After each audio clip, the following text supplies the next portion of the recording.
We're here on the Nordhavn 76 down in sunny Southampton. Sadly, the weather's a bit calm today. Nothing but a sort of light breeze, no waves I don't think we're going to find. But we're going to take it for a spin anyway, head out into Southampton water and out into the Solent and have a good look around inside as well.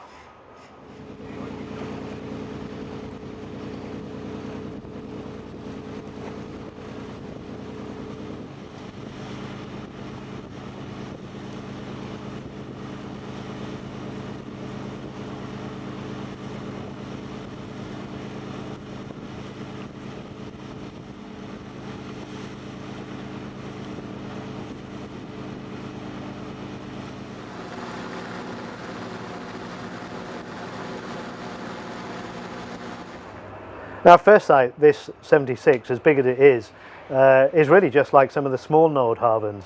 You know, you've got these monumental fixtures and fittings everywhere. Everything's really chunky.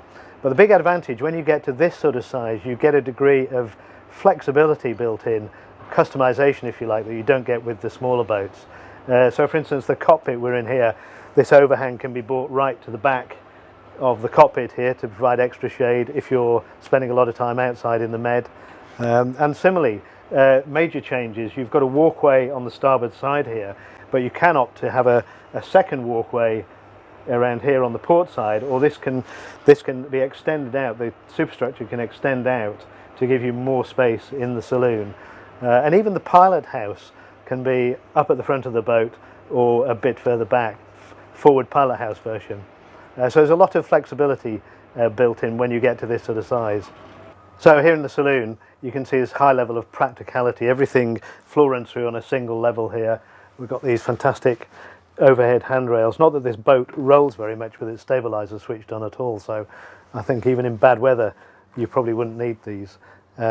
Really sort of homely feel inside here, and all looks brand spanking new. And I guess what's very interesting for me anyway is knowing that this boat has done over 52,000 miles at sea. And it has a homely look, but it just looks so untouched and unworn, sort of sign of real endurance in the way that it's built. So no trip around a Nordhavn would be complete without a tour of the engine room, and as usual, the sort of fantastic elevated level of engineering and terrific installation. This isn't a typical installation. This boat has twins, but twin 400 horsepower MTUs and no wing engine, but also the standard installation is a big single and a wing engine. You'll get better fuel economy with the single a little bit, but this obviously gives you better maneuverability, handy if you're sort of nipping in and out of marinas and doing more short journeys on these sort of boats. And you have all the usual fantastic things.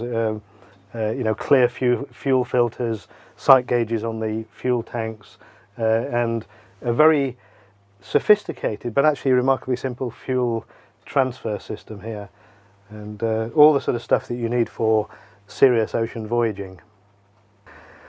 It's sort of difficult talking about the driving experience in the sense that this isn't a boat you really drive as such. It's a boat that drives itself. You put the autopilot on and you plug in Bermuda or wherever you're sort of heading off to, and press go, and it will chug away at anything up to about 10 knots, where you'll be burning too much fuel, down to about sort of comfortable cruising speed of 8.5 knots, which is what this owner cruises at, where the fuel consumption drops dramatically.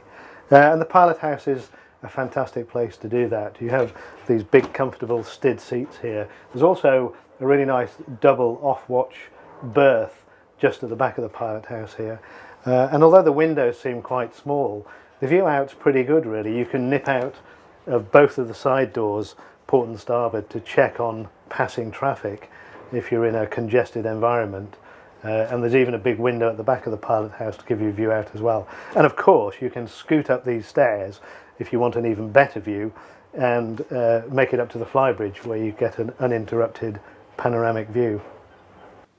We're here in the owner's cabin, and I guess the thing I like most about this is its position. It's just a few steps down from the galley forward of the saloon. That's one of the nice things about the way the layout of this boat works. It puts you in the position in the boat where there's very little movement, but still incredibly accessible for that sort of day-to-day access, you know, from the galley and the main saloon there. It makes for a really sort of nice flow of human traffic around the boat.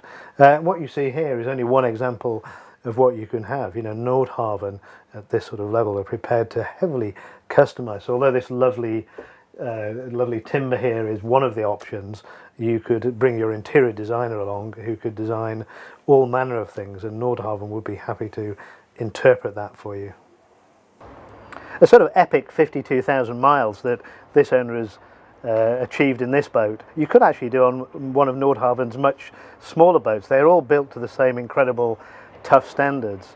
But once you move into this size of boat, it gives you layers of flexibility that you don't have in the smaller boats, however good they may be. So 2 tenders and a giant crane, myriad different sort of layouts, and even to the point where you can customize the superstructure, so you can have a bigger saloon or a smaller saloon, 2 walkways or 1 walkway. So what you're really gaining when you move to this size is that immense flexibility that you don't have with their smaller boats.